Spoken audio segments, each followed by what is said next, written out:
Okay, let's talk about something we've all experienced. You're in a conversation, maybe a debate, and the other person just will not budge. I mean, you can lay out all the facts, all the logic, but it's like talking to a brick wall. Well, today, we're going to dig into the fascinating reason why that happens. Right? It's the question that pops into your head in that moment of just total frustration.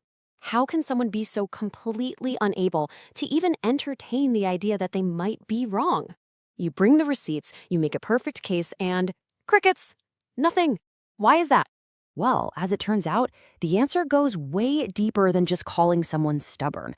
The latest thinking suggests that this reaction is actually, get this, built into the very architecture of our minds.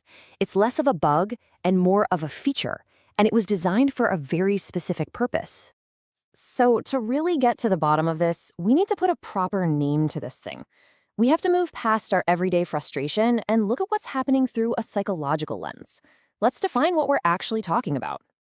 And here's the term, cognitive rigidity. It's the official name for that inability to mentally shift gears when you're hit with new information. And the key word there is inability. This frames it less as a conscious choice someone is making and more as a genuine difficulty in processing the world differently. So what does this actually look like out in the wild? Oh, you've seen it.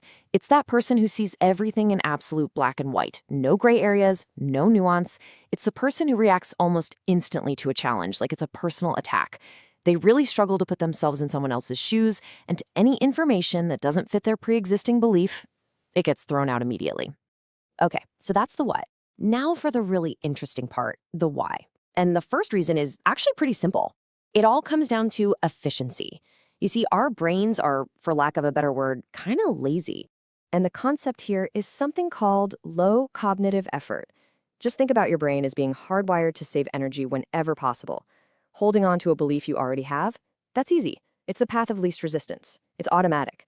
But actually changing your mind, oh, that takes real work. And this chart just lays it out perfectly.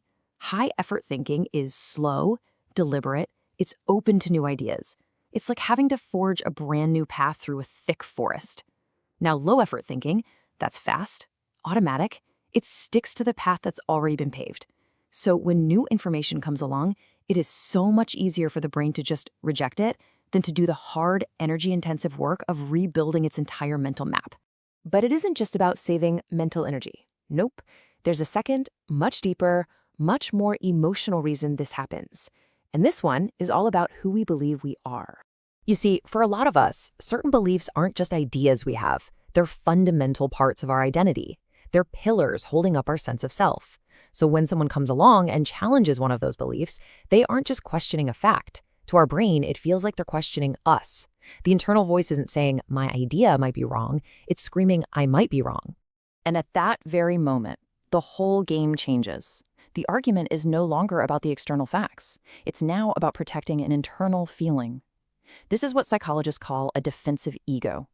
The mind's number one job switches from trying to find the truth to defending the self from what feels like an existential threat. And this all happens in a split second. First, a core belief gets challenged. The ego immediately sounds the alarm. This isn't a debate, it's an attack on who I am. The mind flips a switch and goes into full-on defense mode. And what's the fastest, safest way to end that threat and keep our self-concept intact? Just reject the new information. The drawbridge goes up, the gates are locked, conversation over. All right, so we've got the what, cognitive rigidity, and we've got the two big whys, low cognitive effort and the defensive ego. So what? What do we actually do with this? How does this help us in our day-to-day lives? Well, let's just recap. It really all comes down to these two powerful, and often totally unconscious, forces. First, the brain's natural laziness, its desire to take the easy road.